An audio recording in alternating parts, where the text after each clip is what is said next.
The evening air was heavy with the scent of damp earth and the faint rustle of leaves in the dense forest surrounding the village. Darkness crept in, not just from the descending night, but from the weight of the untold stories the land held. Stories whispered among elders, never spoken of openly.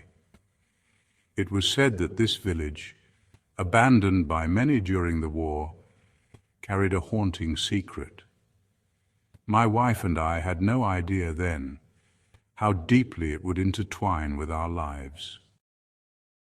When we moved to the old village in Laos, the government encouraged us to stay. Many had already fled during the war, seeking refuge in Thailand, but we chose to rebuild among the ruins. The villagers welcomed us with warmth, but not without a warning.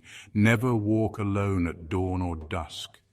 Their eyes darted to the shadows as they spoke of a pregnant corpse, a spectre that reeked of decay and roamed the outskirts of the village.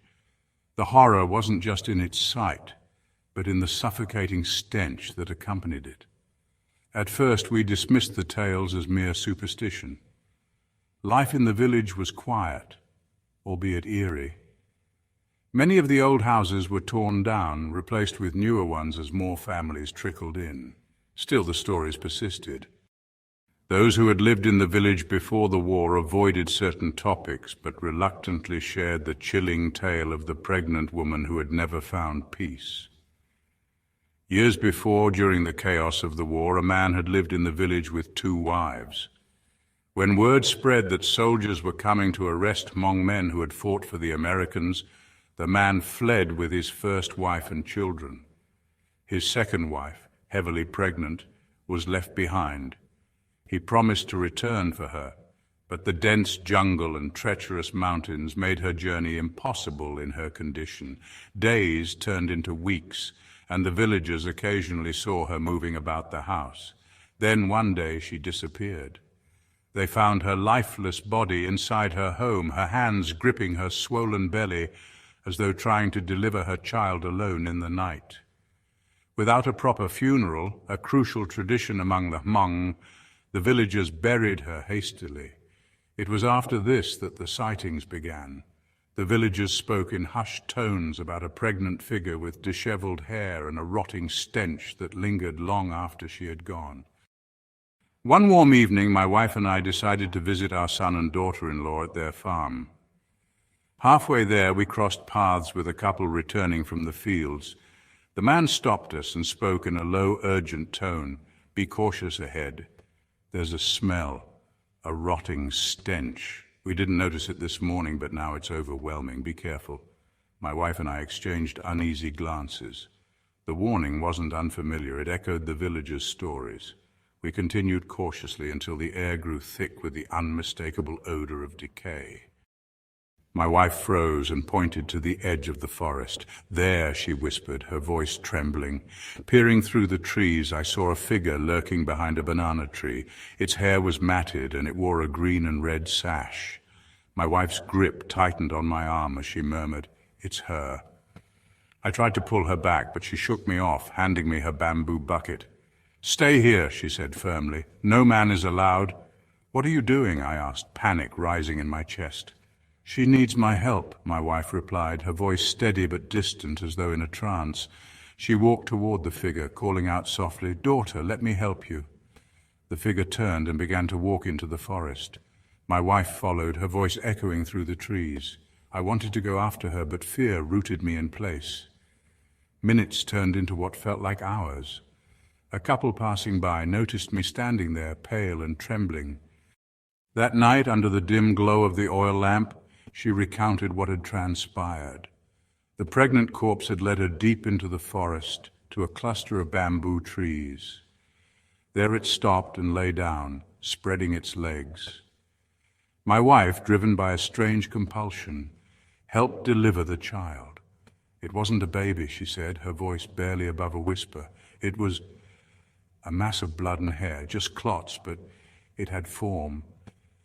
She wrapped the remains in the green sash, handing it to the corpse. The figure cradled the bundle against its cheek before disappearing into the shadows. Since that night, the villagers reported no further sightings of the pregnant corpse. The oppressive stench that had plagued the area vanished. My wife, however, was never the same. She often spoke of the woman with pity rather than fear. She just wanted to finish what she couldn't in life, my wife would say. She wasn't evil, just a mother who wanted to rest. The village of La was no stranger to whispers of the supernatural, but no tale etched into its history was as bone-chilling as the story of Grandma Kia. It all began in her final days. The elderly woman, beloved by the villagers and affectionately called Grandma Kia, had grown frail and unwell. She spent most of her time in bed, her strength draining like water through a sieve. Yet as her body weakened, something far more sinister seemed to awaken within her. At night, eerie laughter echoed through her modest home. Her youngest son, who cared for her, would often find her staring at empty corners, murmuring incomprehensible words. Her once gentle gaze now seemed distant, her smile strangely unnerving. Whatever plagued her was more than illness. It was as if the boundary between life and death blurred before her passing. On her final day, Grandma Kia seemed to regain clarity. She wept openly for her youngest daughter, Pang, who had not visited her in years. "Don't bury me until Pang comes," she begged her son, her voice trembling with regret.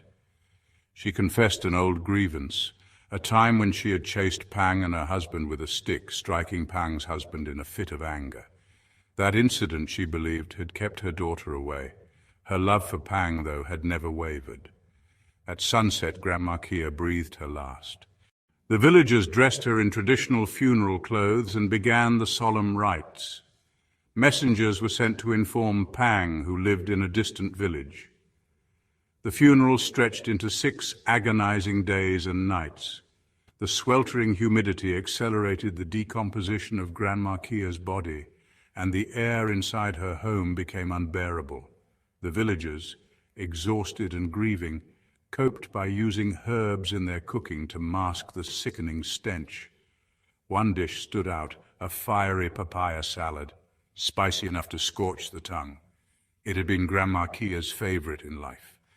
Pang entered the home, her heart pounding with guilt and sorrow, only to freeze in shock. The bamboo stretcher where her mother's body had lain was empty. "Where is my mother?" Pang demanded, her voice trembling. The elder overseeing the funeral awoke, startled. He turned toward the spot where Grandma Kia's body had been kept and gasped. The corpse was gone. Panic spread like wildfire. The villagers, already uneasy, scrambled to search for the missing body. They scoured every corner of the village and its outskirts. It was near the mango grove under the shade of a large tree where they found her. There sat Grandma Kia, hunched over a bowl of spicy papaya salad, eating with ravenous fervor. Blood and decomposing fluids dripped from her mouth, staining the ground beneath her. Her lifeless eyes stared ahead, yet her movements were unnervingly deliberate. "Who made this papaya salad?" she rasped, her voice a guttural echo of the woman she had once been. "Why is it so spicy?" Fear rooted everyone to the spot. The villagers whispered among themselves, unable to comprehend the horror before them. Grandma Kia was no longer the kind woman they had loved. She was something else, a grotesque mockery of life. As she continued to eat, Pang's husband, trembling but resolute, grabbed a sturdy stick. He approached her cautiously, the villagers holding their breath. With one swift motion, he struck her on the head, the sickening thud echoing in the grove. Grandma Kia slumped to the ground, lifeless once more. The villagers, shaken to their cores, wrapped her body carefully and returned it to the house. They resumed the funeral rites with a renewed urgency, performing every ritual with meticulous precision. By sunset, they carried her to the graveyard at the edge of the village and buried her beneath the earth. The village of La still speaks of Grandma Kia's haunting hunger. Some say it was her unresolved regret and longing for Pang that kept her tied to the mortal world. Others believe the spicy papaya salad, a dish she had adored in life, was the final link between her and the living. To this day, the mango grove is avoided after dark. Villagers swear they can still hear faint whispers and catch the scent of papaya salad on the breeze, a chilling reminder of the night Grandma Kia returned. They say some places are cursed, where even the earth refuses to let the dead rest. In a quiet, remote village, nestled between rolling hills and dense forests, a tale unfolded that no one would dare speak of in the light of day. It began with a young woman who had just given birth. Tradition dictated her diet, only chicken and rice for a month. But once her dietary restrictions lifted, she yearned for the taste of mushroom soup. Against whispered warnings of toxic mushrooms growing wild in the area, she satisfied her craving. Hours later, she was writhing in agony, her stomach twisting in unnatural knots. By nightfall, she was gone, leaving her husband and 2 small children behind. Her funeral was rushed. The humid air hastened the decomposition of her body, and by the 5th day, the stench was unbearable.